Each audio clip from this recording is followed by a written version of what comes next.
నల్గొండలో సీఎం రేవంత్ రెడ్డి బహిరంగ సభ భారీ విజయం సాధించిందని డీసీసీ అధ్యక్షుడు పున్నా కైలాష్ అన్నారు.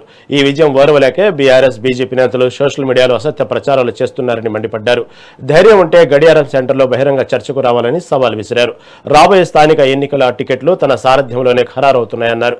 2029లో ఉమ్మడి జిల్లాలోని 12 స్థానాలను గెలిపించి సీఎం రేవంత్ రెడ్డికి కానుకగా ఇస్తానని ధీమా వ్యక్తం చేశారు. సభను విజయవంతం చేసిన ప్రజలు కార్యకర్తలకు ధన్యవాదాలు తెలిపారు. వారందరూ కూడా రేవంత్ అన్న అని మనసారా ఓ అన్నను పిలిచినట్టు కుటుంబ సభ్యుని వాత్సల్యంతో మాకు కనపడింది. కాబట్టి ఈ సభ సంపూర్ణంగా విజయవంతమైంది. విజయవంతం చేసినటువంటి నల్గొండ ప్రజలకు, ఈ ప్రజలతో పాటు కాంగ్రెస్ కార్యకర్తల యొక్క కృషి అభినందనీయమని కూడా ఈ సందర్భంగా ఈ రోజు చాలా మంది అక్కసుతో కుట్రపూరితంగా తప్పుడు ఆరోపణలు చేస్తూ రకరకాలుగా బీఆర్ఎస్ బీజేపీ మాట్లాడుతూ ఉంది.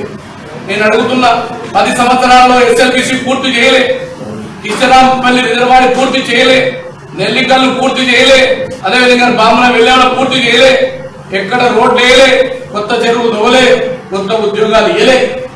మరి వాళ్ళ కడుపు మంటతో ముఖ్యమంత్రి రేవంత్ రెడ్డి గారు ఏం చేశారని ప్రశ్నించడానికి ముందు మిమ్మల్ని మీరు ఆత్మవిమర్శ చేసుకోమని చెప్పేసి ఈ సందర్భంగా కోరుతా ఉన్నా. అందుకే ముఖ్యమంత్రి గారు నిన్న సభలో చెప్పినారు స్పష్టంగా, ఎస్ఎల్బీసీని పూర్తి చేసి నల్గొండ జిల్లా గాని, ఈ జిల్లాలో కూడా దేవరకొండ, మునుగోడు ఈ ప్రాంతంలో గాని ఎక్కడైనా బీడు భూములు ఉంటే ఆ బీడు భూములకు నీళ్లు తెచ్చి ఈ జిల్లా ప్రజల యొక్క కాళ్ళు కడుగుతామని చెప్పినందుకు ఈ జిల్లా ప్రజల పక్షాన, కాంగ్రెస్ పార్టీ పక్షాన వారికి 2 చేతులు జోడించి ధన్యవాదాలు తెలుపుతా ఉన్నాం. కాబట్టి ఎక్కడికి పోయినా రేవంత్ రెడ్డి గారి నాయకత్వంలో వేల మంది హాజరవుతా ఉన్నారు.